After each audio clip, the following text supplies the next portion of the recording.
Make it completely unrideable on the mountain. It will not turn. For the mountain, I'm going to do the same thing, but in between my feet. Just keep it nice and round. I still have edges out here on the sides, and we're going to still be able to turn and get down the hill just good, and we'll be able to slide, so that'll be more all around. Okay, so we started out, we got this board standing straight up. I got it in a board holder. If you don't have one of those, you can do it between your knees, prop it against a car tire or something, or rocks on the ground, whatever. So what we're going to do is we got this nice razor blade edge, nice and sharp. We're going to take this file, and we're going to just take that sharpness just right off and get nice and smooth. Just peel those babies down till it's nice and round. Takes a while. It's better than a fractured skull.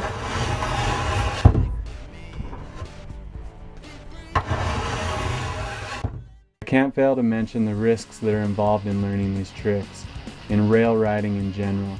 A lot of times there's concrete stairs and you get paid and it hurts. You're sliding down them on your face, you're sliding down them on your back. You're taking hippers, you're taking shinners. It's very painful, and if you're not willing to take the risk, then please do not do it. And if you don't feel good about doing the trick, then don't do it at all. Just walk away from it.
Coming in for lip slides, they're a little bit different. Once you get on, you're going to do the same kind of balance and edge work as your board slides. But once you come over, you just want to make sure you're clearing your tail every single time, whether it's backside or whether it's front side. That's your main thing. Clear that tail, because if you hook that up, you're going down and there's no stopping it. I like to work my front foot a little bit more on the lip slides and then kind of bring it back in and center it up. Eyeball the end of the rail. Same thing. At this point, it's just a board slide. Frontside lip slides. You're going to want to approach the rail, crouch down ready to ollie, just like everything else.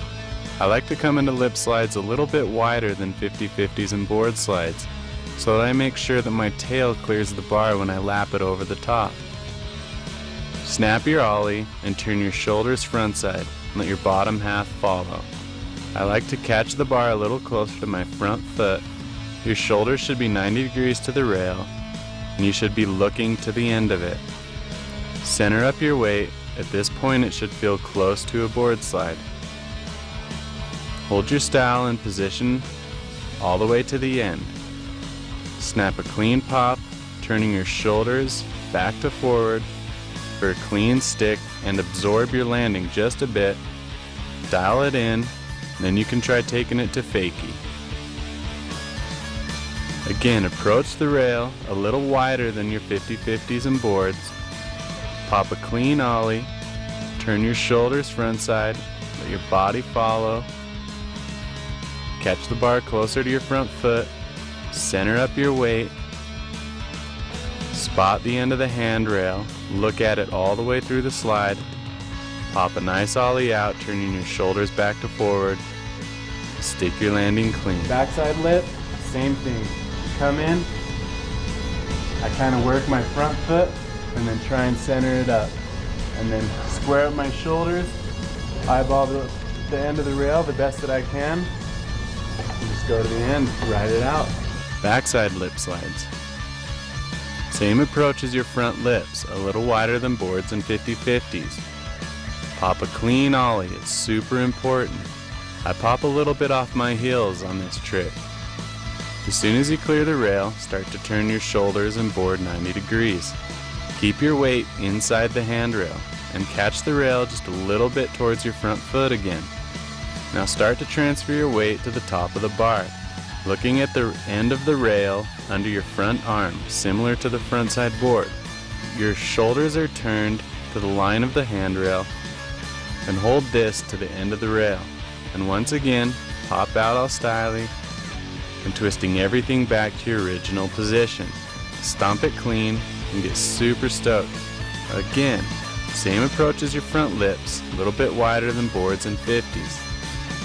Pop a clean ollie, a little bit off your heels. As soon as you clear the rail, turn your shoulders and board 90 degrees. Keep your weight inside the handrail, catch it a little bit towards your front foot, start to transfer your weight up to the top of the bar, looking at the end of the rail the whole time under your front arm. Your shoulders are turned to the line of the handrail. Hold this to the end, and once again pop out all styly and stick your landing clean.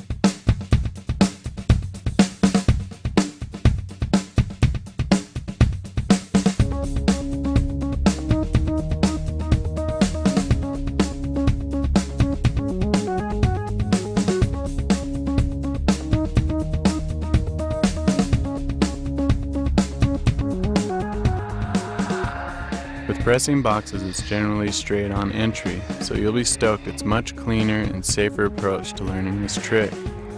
So just like everything else, you'll ride in a little crouch ready for your ollie. Line up with the center of the box. With nose pressing, you don't want to ollie too high. The key to a clean and easier press is in your entry.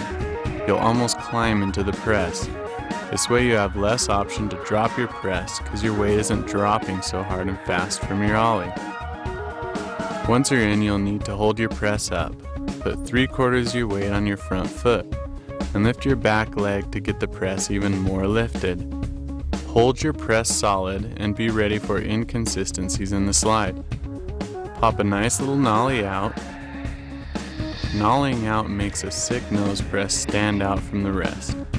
Stomp your landing right away clean. The key to switch nose presses is going to be a lot of switch 50-50s across the box. You want to get comfortable going in this direction. You're going to use the same techniques as you use as the nose press.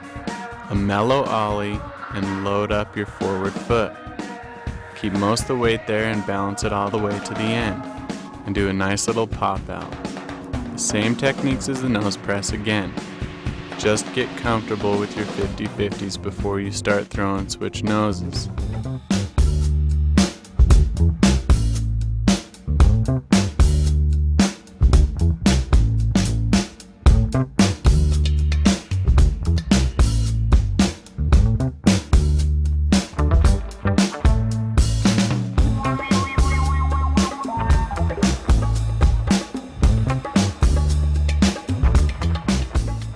Crouch down a little bit on your run up and be prepared for your ollie in. Again, you'll want to aim for the center of the box, and you'll want to climb into this trick out of your ollie, same as the nose press. The less weight you have coming down onto the 5-0, the easier it is to keep it lifted. Land in your 5-0 with 3/4 of your weight on your back foot. Bone your front foot out in front of you a little bit. Hold your 5-0 up by pulling back and up on your front leg, with your weight loaded on your rear leg. Hold the position and don't let it drop, and tap along the box. This doesn't count. It has to be lifted. Snap a little ollie off the end, suck up your landing a bit for a smooth stomp. The key to switch 5-0s is doing switch 50-50s over and over on the box, the same as your switch nose press. You want to warm up with this to get comfortable going in that direction. Once you've dialed that in, you're going to use the same techniques as you do on your regular 5-0s. You're going to load up most of your weight on your rear leg. You're going to pull back and up on your forward foot. And you're just going to hold this, don't let it tap, all the way to the end of the box. Do a nice little pop out and stick the landing clean. Alright, thanks for watching my video. I hope you've learned a lot. I had a good time going over these tricks with you. So I hope you get out there and get after it, get some good style going on these moves, and be super safe out there, alright?